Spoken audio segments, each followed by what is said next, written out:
Hello guys, welcome to my artifacts class. ಇದು class number 54. ನಾನು part 1ನಲ್ಲಿ ಹೇಳಿದ್ದೆ, ಅಂದರೆ ಕ್ಲಾಸ್ 53ನಲ್ಲಿ ಹೇಳಿದ್ದೆ ಡೂ ಡಸ್ ಡಿಡ್ನ ನಾವು ಹೇಗೆ ಯೂಸ್ ಮಾಡಬೇಕು ಅಂತ. ಅದರಲ್ಲಿ ನಾವು ಕಲ್ತಿದ್ವಿ ಹೆಲ್ಪಿಂಗ್ ವರ್ಬ್ಗಳಾಗಿ ಇವುಗಳನ್ನ ಹೇಗೆ ಯೂಸ್ ಮಾಡ್ತೀವಿ ಅಂತ. ಸೊ ನಾನು ಇವತ್ತಿನ ಕ್ಲಾಸ್ನಲ್ಲಿ ನಿಮಗೆ ಹೇಳ್ತೀನಿ ಇವುಗಳನ್ನ ಮೇಯ್ನ್ ವರ್ಬ್ಗಳಾಗಿ, ಅಂದರೆ ಇವುಗಳನ್ನ ನೀವು ಆ್ಯಕ್ಷನ್ ವರ್ಬ್ಗಳಾಗಿ ಹೇಗೆ ಯೂಸ್ ಮಾಡಬೇಕಂತ. ಸೊ ನೀವು ಪಾರ್ಟ್ 1 ನೋಡಿಲ್ಲ ಅಂದರೆ ಅದರ ಲಿಂಕ್ ನಾನು ಕೆಳಗಡೆ ಕಾಮೆಂಟ್ ಬಾಕ್ಸ್ನಲ್ಲಿ ಪೇಸ್ಟ್ ಮಾಡಿದ್ದೀನಿ, ನೀವು ಹೋಗಿ ಅದನ್ನು ನೋಡಿ. ನೀವು ನನ್ನ ಚಾನಲ್ಗೆ ಹೊಸದಾಗಿ ಬಂದಿದ್ದರೆ ಕೆಳಗಿರೋ ಸಬ್ಸ್ಕ್ರೈಬ್ ಬಟನ್ನ ಕ್ಲಿಕ್ ಮಾಡಿ ಹಾಗೂ ಬೆಲ್ ಐಕನ್ ಪ್ರೆಸ್ ಮಾಡಿ. ಈ ರೀತಿ ಮಾಡೋದ್ರಿಂದ ನಾನು ಫ್ಯೂಚರಲ್ಲಿ ಅಪ್ಲೋಡ್ ಮಾಡೋ ಎಲ್ಲ ವೀಡಿಯೋಗಳ ಅಪ್ಡೇಟ್ ನೋಟಿಫಿಕೇಷನ್ ನಿಮಗೆ ಸಿಗುತ್ತೆ.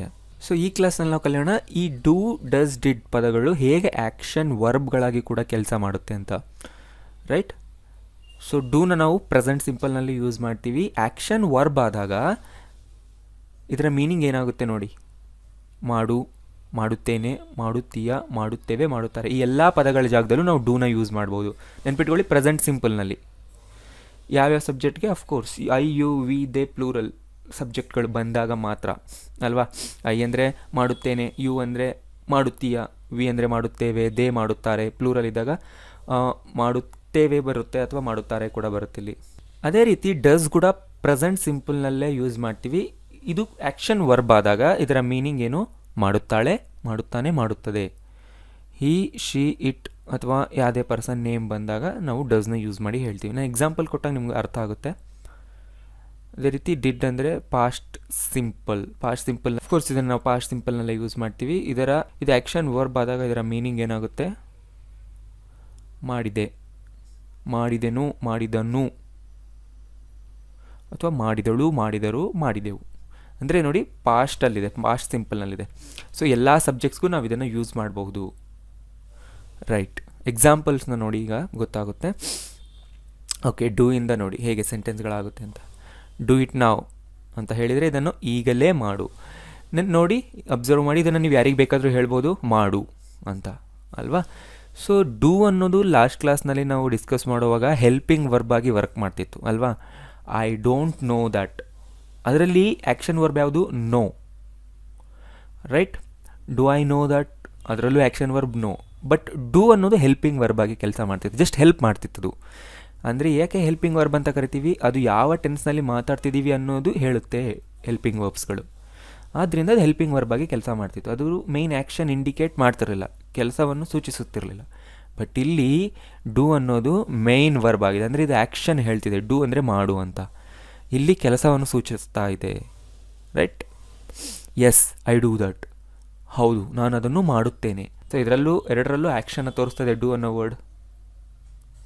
ದೇ ಆಲ್ವೇಸ್ ಡೂ ಇಟ್, ಅವರು ಇದನ್ನು ಯಾವಾಗಲೂ ಮಾಡುತ್ತಾರೆ. ಅರ್ಥ ಆಯ್ತಲ್ಲ? ಇಲ್ಲೂ ನೋಡಿ ಆ್ಯಕ್ಷನ್ ಹೇಳ್ತಾ ಇದೆ.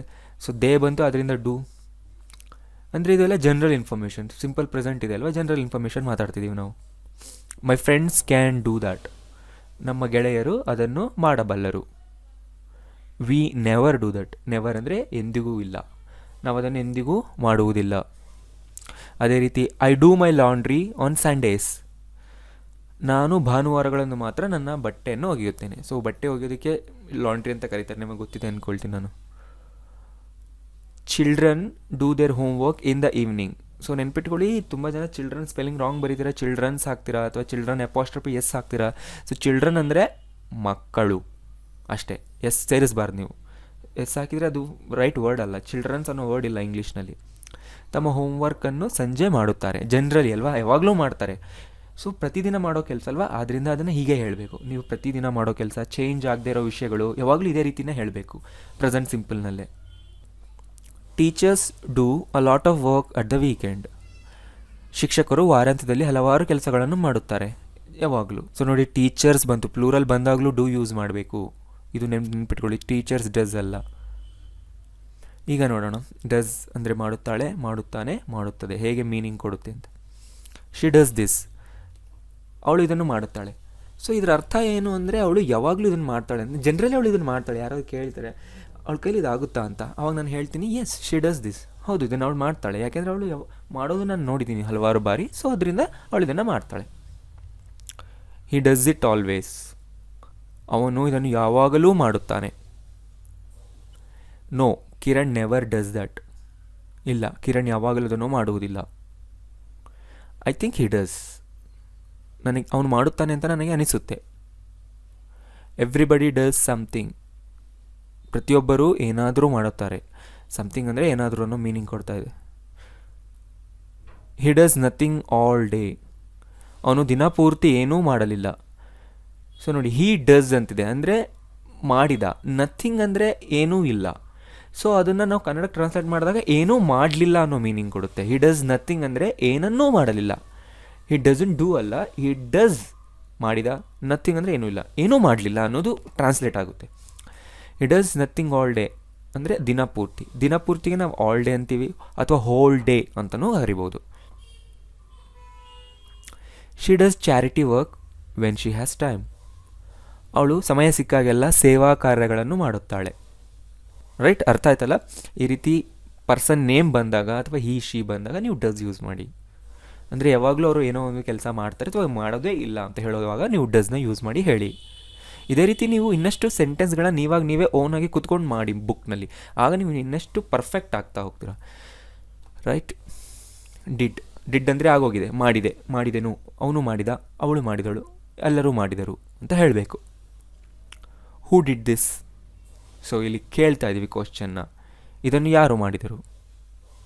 ಐ ಡಿಡ್ ದಿಸ್, ಇದನ್ನು ನಾನು ಮಾಡಿದೆ. ಐ ಡಿಡ್ ಎವ್ರಿಥಿಂಗ್, ನಾನು ಎಲ್ಲವನ್ನೂ ಮಾಡಿದೆ.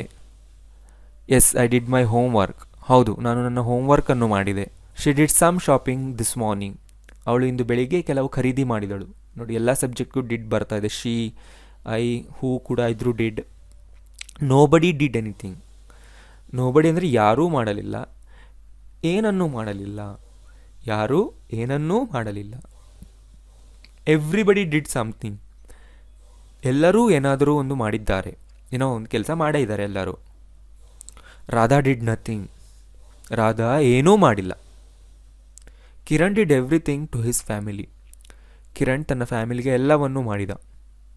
V just did our best, ನಾವು ಕೇವಲ ನಮ್ಮ ಕೆಲಸ ಚೆನ್ನಾಗಿ ಮಾಡಿದೆವು.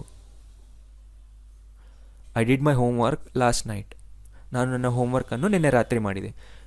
ನೋಡಿದ್ರಲ್ಲ, ಈಗ ಆಲ್ರೆಡಿ ನಾನು ಮಾಡಿದೆ ಅಂತ ಹೇಳಬೇಕಷ್ಟೇ, ನಾನು ಕೆಲಸ ಮಾಡಿದೆ. ಅದು ಪೂರ್ತಿ ಆಗಿದೆಯೋ ಇಲ್ವೋ ಅಂತ ಹೇಳ್ತಿಲ್ಲ. ಪೂರ್ತಿ ಆಗಿದ್ದರೆ ಐ ಹ್ಯಾವ್ ಡನ್ ಅಂತ ಯೂಸ್ ಮಾಡಬೇಕು. She has done, I have done, we have done, they have done. Right, ಪೂರ್ತಿ ಆಗಿರೋ ಇನ್ಫಾರ್ಮೇಷನ್ ಕೊಡ್ತಿಲ್ಲ, ಕೇವಲ ನಾವು ಮಾಡಿದೆವು ಅಂತ ಹೇಳ್ತಾ ಇದ್ದೀವಿ. ಇಲ್ಲಿ ಕೆಲಸ ಈ ರೀತಿ ಆಗಿದೆ ಅಂತ ಹೇಳ್ತಿದ್ದೀವಿ. ಪೂರ್ತಿ ಆಗಿದೆಯೋ ಇಲ್ವೋ ಅಂತ ಯಾರೂ ಹೇಳ್ತಿಲ್ಲ. ಅದು ಹೇಳಬೇಕಂದ್ರೆ ನೀವು ಪ್ರೆಸೆಂಟ್ ಪರ್ಫೆಕ್ಟ್ನಲ್ಲಿ ಹೇಳಬೇಕು. ಪೂರ್ತಿ ಮಾಡಿ ಕಂಪ್ಲೀಟ್ ಆಗಿದೆ ಅಂದರೆ ಪ್ರೆಸೆಂಟ್ ಪರ್ಫೆಕ್ಟ್ನಲ್ಲಿ ಹೇಳ್ತೀವಿ. ಹ್ಯಾವ್ ಆ್ಯಂಡ್ ಹ್ಯಾಸ್ ಅನ್ನೋ ವರ್ಬ್ಗಳ ಜೊತೆ ನಾವು ಯೂಸ್ ಮಾಡ್ತೀವಿ. ಬಟ್ ಇಲ್ಲಿ ಆಗಿದೆ, ಮಾಡಿದೆ ಅಥವಾ ಮಾಡಿಲ್ಲ ಅನ್ನೋದನ್ನು ಹೇಳ್ತಾ ಇದ್ದೀವಿ, ಅದರಿಂದ ಡಿಡ್ ಯೂಸ್ ಮಾಡಿದ್ದೀವಿ. ರೈಟ್. ಸೊ ನೋಡಿ, ಎಲ್ಲ ಸಬ್ಜೆಕ್ಟ್ಗೂ ಡಿಡ್ಡೇ ಬಂದಿದೆ ಇಲ್ಲಿ. ಆ್ಯಂಡ್ ಈಗ ನಿಮ್ಮ ಕೆಲಸ ಏನಂದರೆ, ಎಲ್ಲರೂ ನೀವು ಡೂ, ಡಸ್, ಡಿಡಿಂದ ಒಂದೊಂದೇ ಸೆಂಟೆನ್ಸ್ ಮಾಡಿ 3 ಸೆಂಟೆನ್ಸ್ಗಳನ್ನ ಕೆಳಗಡೆ ಕಾಮೆಂಟ್ ಮಾಡಿ ನಾನು ಅದನ್ನು ಚೆಕ್ ಮಾಡ್ತೀನಿ. ಇದು ನೀವು ಮಾಡಲೇಬೇಕೀಗ. ರೈಟ್. ಈ ವಿಡಿಯೋ ನಿಮ್ಗೆ ಇಷ್ಟ ಆಗಿದ್ರೆ ಲೈಕ್ ಮಾಡಿ, ಇನ್ನೂ ಸಬ್ಸ್ಕ್ರೈಬ್ ಆಗಿಲ್ಲ ಅಂತ ಸಬ್ಸ್ಕ್ರೈಬ್ ಮಾಡಿ. Thank you.